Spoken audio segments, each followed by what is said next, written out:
Welcome, everybody. Monday Night Raw, August the 4th, 2025. WWE's business is unaffected by Brock Lesnar's return. Anyway, we're going to talk about this show. It was in Brooklyn, New York. Heard it did a pretty good house. Too lazy to look up what the house was. I don't care at this point. I will say this. One segment on this show over-delivered. And you already know which one that was. It was the Becky Nikki Bella segment. Over-delivered. Over-delivered. Meanwhile, Seth Rollins was Seth Rollins.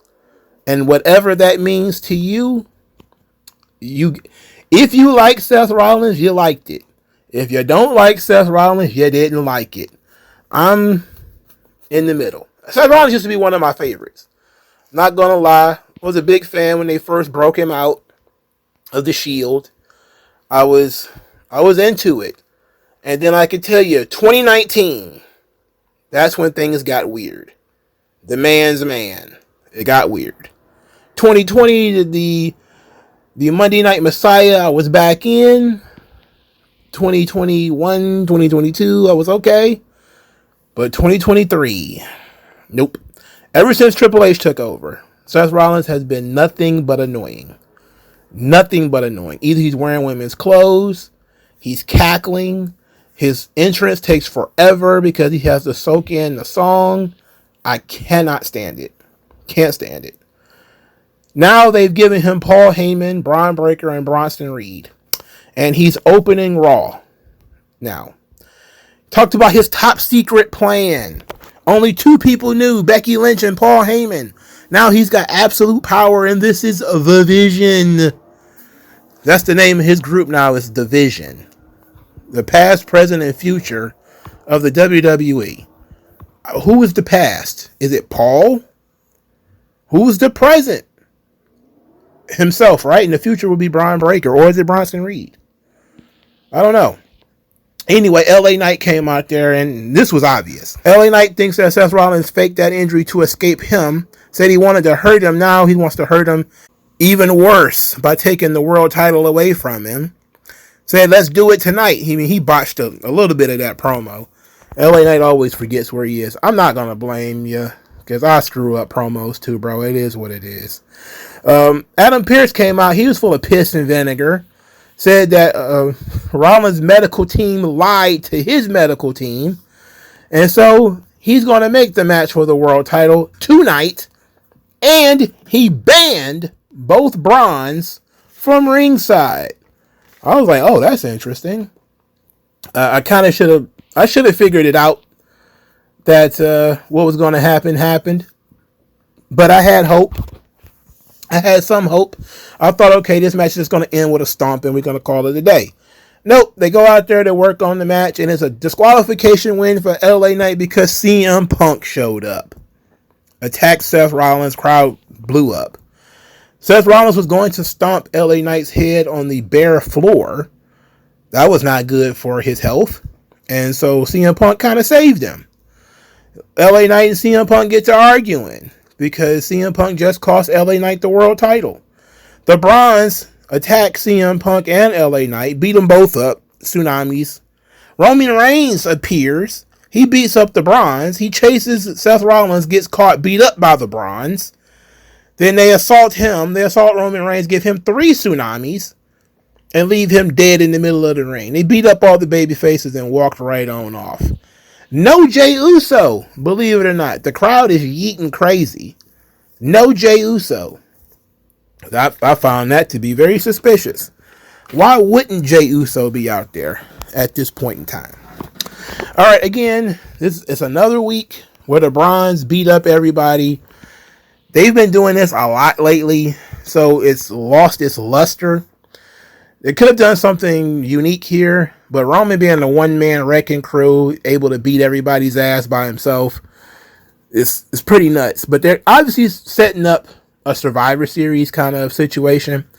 But Rollins is going to need partners because he's only got 2 guys with him right now. So who is the other 2 people they're going to put with him? Obviously on the other side is going to be CM Punk, LA Knight, Roman Reigns, Jey Uso, and one other person. if they do a 5-on-5. But that means Rollins will need 2 more people. So they got a couple of months to slap together something, but this is clearly set up for a War Games match. I don't want a War Games match. I would like a traditional Survivor Series match. If I can. Maybe Jimmy? Maybe Jimmy Uso? They throw Jimmy in here? I don't know. But this could be interesting. Now, obviously, also, they're setting up a triple threat match with CM Punk, LA Knight, and Seth Rollins. I'm not a big fan of that. It's a cop-out. It only lengthens the CM Punk, Seth Rollins feud. They need to have another match to get it over with. All right? They need to have another match to get it over with. At least CM Punk was pissed when he came out, unlike somebody else who got gypped out of a championship and they came out there acting like, some character from a 1970s sitcom. We'll talk about that when we get there.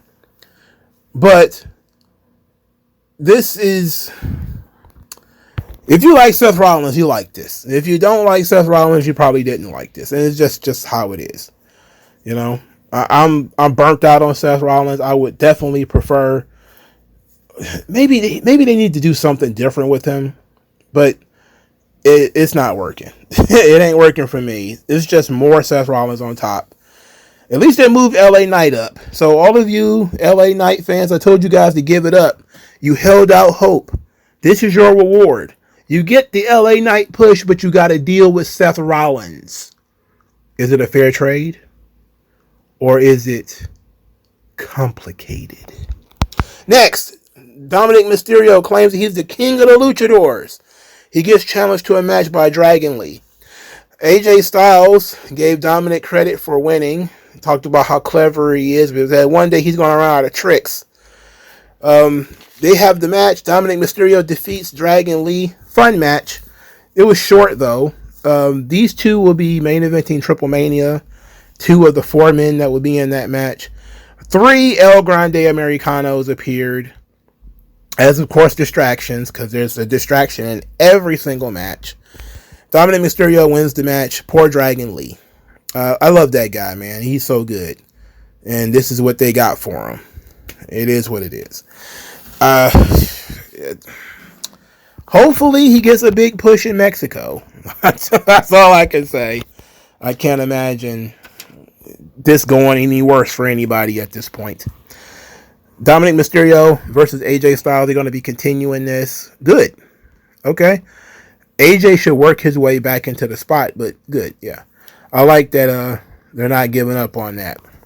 The first match on the show is Rusev versus Sheamus. Ends up in a double count out as these two guys fight all outside the ring, start beating each other about the head and chest. These guys don't work bad together, but it's clear that the crowd doesn't really give a shit because they don't talk. Now, I can't imagine somebody like Rusev being on the roster as long as he's been on the roster, never cutting any promos, never getting to command the ring. He has not stood in the middle of the ring and cut a promo since he came back. Shouldn't that be that's one of the most important elements of being presented as a star in WWE, is that you get to command the ring. Rusev never gets to command the ring. He gets to come out and have these slugfests with Sheamus, which is fine if you like these slugfests, which most people tend to, but they have them and they don't change. This match was no different than all the other matches they've had. It was just as good as all the other matches they've had too.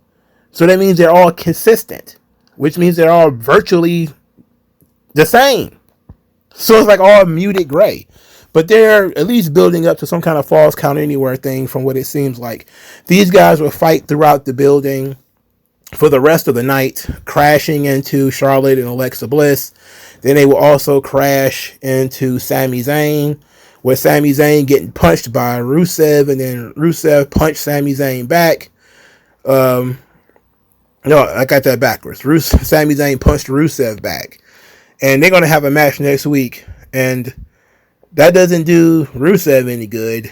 Even if he beats Sami Zayn, it's not going to do him any good. They're clearly stuck together. We didn't got nothing going here. This is very unfortunate. Rusev should be moved up the card, I think. He should be challenging for a championship, something major. I guess this is what he was brought back for, to be a role player. You know, he's a defensive tackle or an offensive lineman, and that is what it is. Just like Sheamus. So, okay, fine, whatever. Go out there and do your work rate match. New Day showed up. Xavier Woods is in the best shape of his career. Just to stand around in a gigantic sombrero, I guess. Grayson Waller is with them. For some reason, he thinks he's part of the team. New Day says they're not in the right frame of mind. They're still mourning losing the tag team championships. Look, it actually kind of got funnier the longer it goes, but it's almost like the New Day is stuck. Like there's nothing for these guys. Nothing. So they're stuck with this shit. They're still doing comedy. Grayson Waller went over to Adam Pearce, made some bald jokes. Adam Pearce just happened to be talking to Penta, and he ended up making a Penta versus Grayson Waller match. So Grayson Waller goes back, says that the New Day has to earn their tag team championship match. And then it's the funny bit is they being New Day complained about having to earn it. And Grayson Waller said, well, he's bald. So he doesn't understand. Grayson Waller is funny. He apparently stole Austin Theory's body because why is he shredded like this? What's happening? These guys are workout buddies or something. Of course, Penta defeats Big G Grayson Waller. New Day was on commentary. After the match, New Day gets in the face of Penta. He slaps them both down. He takes Xavier Woods' gigantic sombrero, dances with it, and then flings it at New Day like Kung Lao before leaping over the top rope. That was all very fun. Penta's definitely going to need some help. They did a segment, very, very odd decision here, where Michael Cole says he made a phone call, had a sit down with Nick Khan and Triple H about the return of Brock Lesnar, and said that they told him that they called Brock several weeks ago and told him it's time to come home. And that was it. Man, them tears are turning into solid fucking stones at this point. These people are crying turnips. All right? This is crazy. This is crazy. What kind of... You were better off saying nothing at this point. But at least now we know it was a Nick Khan decision. Okay? It had to be. It couldn't be anybody else. Triple H can't make these decisions. Okay? Even though it's a personnel decision, this thing is jammed up with all this legal stuff. Obviously, it was a Nick Khan decision. Okay? We'll talk about Brock Lesnar in another video. Alexa Bliss and Charlotte Flair coming out there. They're not ready to put a label on their friendship yet, even though they are friends. Charlotte is being the Tyson Tomko, while Alexa Bliss is being Christian. In other words, Charlotte is the straight woman. You know, Alexa's trying to be cute and funny, and Charlotte's kind of like, okay, well, maybe I'll think about it. And they got their belts.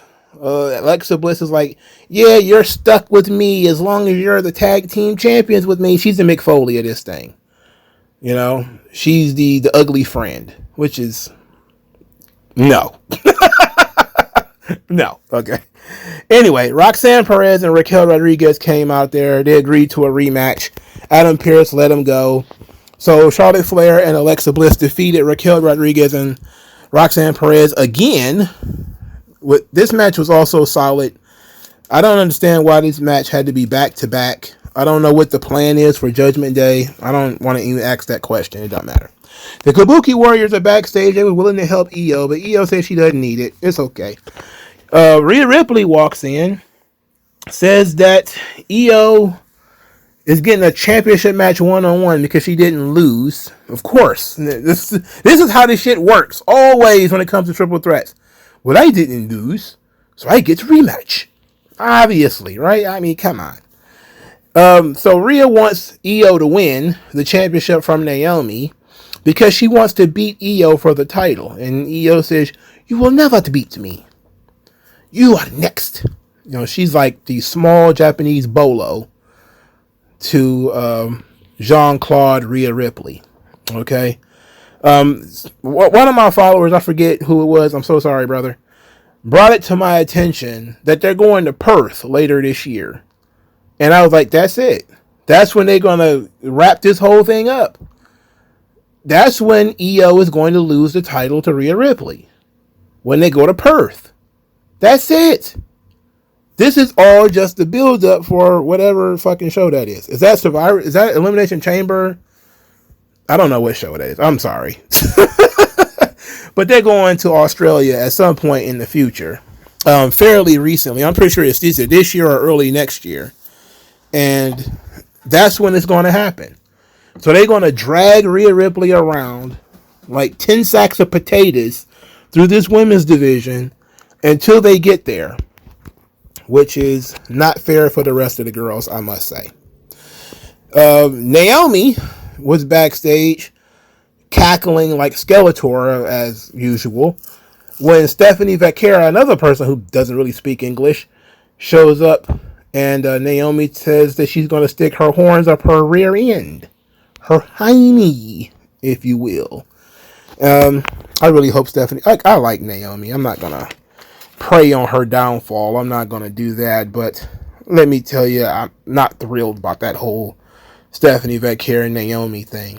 You know, the internet really was kind of burnt out because all the people who hate fun, which means NXT, they were, I'm so glad Stephanie Vaquera is away from that gooner Booker T. And then I think a recent interview, Stephanie Vaquera talks about how she misses Booker T. Because she realizes how important he was to getting her over. Only the dorks don't know how important Booker T was to get her over, and how losing that actually affected her crowd reaction quite a bit, which is shameful, but it is what it is. Also, Triple H's booking is terrible. That's why she's in a situation like this. When she should be in a storyline, she's basically just waiting for Rhea Ripley and Io and all them to settle their old scores, when it's like, why? It's just dumb to have her championship match set so far out that she can be completely irrelevant to the show until at least 2 or 3 weeks before her title shot. Then all of a sudden she gets to be brought back in. That's foolish. Why would you do that? All right, so Becky Lynch, she does a promo. This thing, it was long. Becky likes to talk. She talks too much. She rambled a little bit. And then it got to the point where she said it's time for new competitors, new challengers. She called herself the gatekeeper, called herself the GOAT. And then Nikki Bella came out there. One of my followers brought to my attention that they was going to do Nikki Bella versus Becky Lynch. And I was like, I don't know. I don't know. I was like, I guess, you know, it's not going to kill me. It ain't going to do me good, but it ain't going to kill me.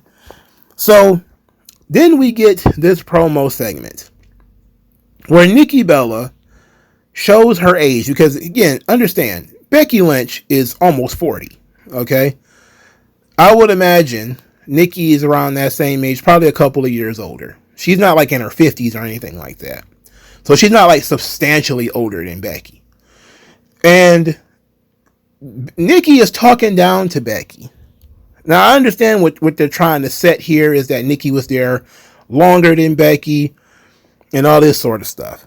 But she's talking about how she saw the potential in Becky, and she went and took some time off knowing that she was going to leave the women's division in good hands. But Becky has been nothing but a disappointment. Instead of lifting the division up, Becky has been handcuffing the division. She came back because she saw Lyra Valkyria being like, I can't stop laughing. Bird Girl. That's okay. So she saw the Bird Girl And she was like, oh, you can't have no bloody bird girl get over on my watch. And then she decided to jump off her couch to cripple the booking of Bird Girl. This is the best thing that ever happened to that Bird broad. In any event, Nikki Bella says she came back to test herself against the best, while Becky Lynch came back to handcuff the division. She also added that Becky Lynch came back because Hollywood wasn't everything it cracked up to be, which everybody was like, ooh. So then Becky shot back, well, I'm in Happy Gilmore too. When I use my power, I pull some strings to get all your scenes cut from that movie. I was like, oh, Lord. I did see that on like Variety that Nikki Bella was supposed to be in the movie, but she got cut. I'm not watching Adam Sandler. I don't watch no fucking Adam Sandler movies, man. Grow up. Anyway, okay. They're setting up this thing about the Hollywood pull and Becky Lynch being a bigger star than Nikki Bella. And then Nikki Bella makes a snide remark about Seth Rollins. She says, you're a liar just like your husband. To which Becky says, you don't talk about me and my hot husband. Me and my hot husband are the greatest wrestling couple of all time. And people start to cheer that. Which I'm ready to throw bananas at the crowd now. Like, you don't feed into this shit. Shut up. So then she says, well, that could have been you, and the ellipses comes and the crowd starts to rumble. Cause they're like, oh, and then Becky Lynch says, but you can't see him anymore. And the crowd erupts. And even Nikki starts to laugh. Wow. Getting cooked in front of the whole world is not good. But this thing needed a shot of energy, and it got it. This is what... It seems like Becky Lynch still has Vince brain to a degree, right? Because this is a Vince brain segment, all right? That whole thing right there, very, very Vince brained. That's probably Bruce, okay? Bruce probably came up with that because it got over and it worked. And it's over the line. You know, like sometimes these promos, these characters, they're not aggressive enough. They're too passive. You do want to see them take chunks out of each other. Now, compare this segment to Bird Girl arguing with Bayley. Now, this really threw me for a loop. Because Bayley's walking around backstage. Have you seen Lyra? Have you seen Lyra? Have you seen Lyra? Bird Girl just happens to turn the corner and there's Bayley right there. And she's like, Bayley, I don't want to hear it. I don't want to talk to you. I don't want to talk to you. I don't want you in my life anymore. And I'm just like, she punched you in the face. Cost you this championship opportunity. Why are you not mad? Why are you not mad? Why are you not searching for Bayley to tear her head off for costing you the match? This is where Bird Girl not having experience on the main roster is a problem. This is the new Triple H booking. This is the difference between Bruce and Vince brain stuff and the new Triple H. Everybody's passive. It's drama, which works, but it's not dramatic stuff. Lyra Valkyria should be very, very angry at Bayley. Again, she was aggressive with Bayley last week, 2 weeks ago. They did the whole tag team thing, and she was like, I don't want to be your partner. I just kicked your ass. She got really aggressive with Becky. This seems like, okay, they're breaking Lyra out of her shell. She's now going to be more aggressive, more assertive, and people are going to respond to that. But then they put her right back in the fucking shell and say, you're just going to walk up to Bayley like a disappointed little sister and say, just leave me alone. Stop following me. You know, like, what? Get this bullshit out of here. This is not working. Get this shit out of here. She needs somebody who believes in her. Because somebody who believed in her would have had her punch Bayley out in that hallway and rip Bayley's head off. Or at least tried to until, a bunch of, referees and people pulled her off Bayley. Or they would have done something slicker and turned Bayley heel. Something. But now, because Triple H is, I don't know what he's thinking, but he's being too conservative here. I know he put in a lot of work to get Bird Girl to this point, and he doesn't want to turn her heel, and thinking maybe if she attacks Bayley all aggressive, that'll be more like a heel turn.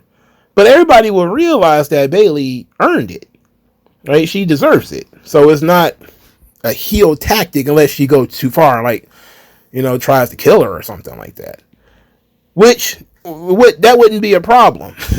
Like, at some point, you have to give these characters some edge. You really missed it here when it comes to Lyra Valkyria. You missed it with Bayley, too. Because why is Bayley so apologetic? No, it's stupid. It's all stupid. Anyway, Gunther is injured. Apparently, he's got a nose injury.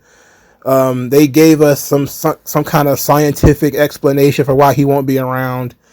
Oh, ho hum. Anyway, backstage, Natalya, she got in Becky Lynch's face. She was very aggressive too. Challenged Becky Lynch to a match. Becky Lynch accepted it, but she wants to fight Maxine Dupri. So Maxine Dupri is going to be the opponent for Becky Lynch next week. They're trying to get Natty Neidhart smuggled into WWE. They're trying very, very hard. She was in Bloodsport. She fought Masha Slamovich. That was actually pretty good. They're beating the hell out of Masha Slamovich around this joint now. Anyway, the Natty persona, they're trying to get her to use that in the WWE. Well, she wants to use it in WWE. I think it's probably best for her to use that stuff outside of WWE. Because a drastic change in her character now without an inciting incident is it's definitely bad storytelling. So maybe give her an inciting incident. Do something crazy where somebody knocks her veneers out or something like that, and she goes away for a month, and then she comes back, the dungeon doll, as they call her. That would be cool. I would be okay with that. That would be something different. We'll see if it actually occurs. I'm pretty sure Natalya has some kind of stroke with Triple H where she can get her ideas on television. All right, so that's Monday Night Raw. I will say I liked quite a bit of some of the show. I like Dragon Lee versus Dominic Mysterio. I like the Penta match and the Penta segment where he threw the sombrero, even though I don't want to see him wrestle the New Day. I did like the big brawl at the end of the show with Punk and Rollins and LA Knight. I liked all of that being tied together. I liked the Nikki Bella Becky Lynch segment, but as usual, I even liked to a degree Rusev and Sheamus. But the other side is all the other stuff that I didn't really care for. It was kind of mid. It was slightly above mid show. So what's slightly above mid? Mid is not quite average. Mid is kind of average is kind of So I'm going to go with it being more like like an average, slightly above mid show. Okie dokie. One last thing before we go. Karrion Kross. Apparently his contract is about to expire this week. He did not re-sign. I'm not sure. Or maybe they didn't want to re-sign him. However that's going. And this led to a very, very interesting interaction between Karrion Kross and Braun Strowman. So Karrion Kross said, "Unreal. They write the scripts, but the fans write the truth." This was in response to the crowd chanting, "We want Kross" at SummerSlam. Now, he is using his real name on social media, and he's going by @RealKillerKross. So there is no Karrion Kross at all in his Twitter handle. This led Braun Strowman to say, they don't care about the fans. They care about nepotism, ass kissers, and their buddies. Now, let's talk about, before we get into the content of this thing, let's talk about the spelling, and the grammar. Adam Scher, please, brother. I know your knees are bad, but I know your knees can't be as bad as your brain. All right? He put ass kissers, KISSER apostrophe S, and their buddies, THERE. Like over there, back there, around there. Not the appropriate spelling of there in this context is THEIR. Okay, brother? Slow down. Get it together, because the grammar police is coming for that ass. All right? But now let's talk about what they actually said in this statement. Do they care about the fans? I think they do. I think people are very self-centered when they say WWE doesn't care about the fans. They think more about themselves. Even the fans, when fans say, well, you don't care about the fans, man. It's like, okay, they do care about the fans. They may not care about what you think, but they may care about what other fans think. Okay? You don't speak for all fans. And not all fans like Karrion Kross. I like Karrion Kross. Not all fans like Karrion Kross. Okay? You don't speak for all the fans. Now, WWE does care a lot about nepotism. They always have. A lot of wrestling companies, almost the entire industry, is built on nepotism. Somebody's brother, cousin, sister-in-law, or whatever, getting a job just because they related to the promoter. That's the nature of the business. I wonder what he means in this context, however. I would much rather have Braun Strowman and Hikuleo. Hikuleo sucks. Braun Strowman, not much better, but Hikuleo sucks ass. At least Braun Strowman is fun. You know, he could do fun gimmicks. He can barely move, though, because he's older than Hikuleo. That's the one thing I can say. Hikuleo might be the shits, but at least his legs are fresher than Braun Strowman's legs. The issue we got here is that Kross did get over from a really strong segment that he did around WrestleMania. That kind of rehabbed his image to the fans. But the character that he insisted on doing was not anything that the crowd could attach themselves to. Similar to what I was talking about with Rusev earlier, Karrion Kross was never given the opportunity to really just command the ring. To set a storyline, to draw it out, to act it out in front of the audience. A lot of this stuff was in pre-tapes, backstage stuff. And some of it connected. People just liked seeing him on the TV. People just liked giving him an opportunity. But that was it. And then also, I do think that his matches have suffered in recent years. I don't know what happened. I don't think he was always bad like these people claim. I think he was at one point a pretty good wrestler. I think maybe he might be suffering from some kind of injury or something like that. But I'm a fan of Karrion Kross. If he decides to leave WWE, that's fine. I mean, we know where he's not going. He ain't going to AEW because Don Callis works there. And if you don't know the lore about Don Callis, look up Don Callis and Scarlett. Will he go back to TNA? Maybe. He could be a huge star in TNA. He could really lift TNA. Hopefully, if he decides to do that, he will do that. He'll make that move. Going to MLW would be the mistake, though. That's what he did the last time he left. He was fired from WWE. He went to MLW. I guess if you need money, they have money. At least they should still have $20 million. Some of that $20 million. I'm pretty sure they haven't lost it all yet. But you might as well just go into a closet and disappear if you go into MLW. He could always make a lot of money on the GCW circuit, you know, on the indies. He make a lot of guap doing blood sport and stuff like that. So he's not going to be poor. He's not going to be broke. It's just going to suck not having him around for a while because I do like Karrion Kross. But I kind of agree with Braun Strowman too. But let me know what you guys think. We'll talk about this some other time. My time is up. Your time is now. Peace out.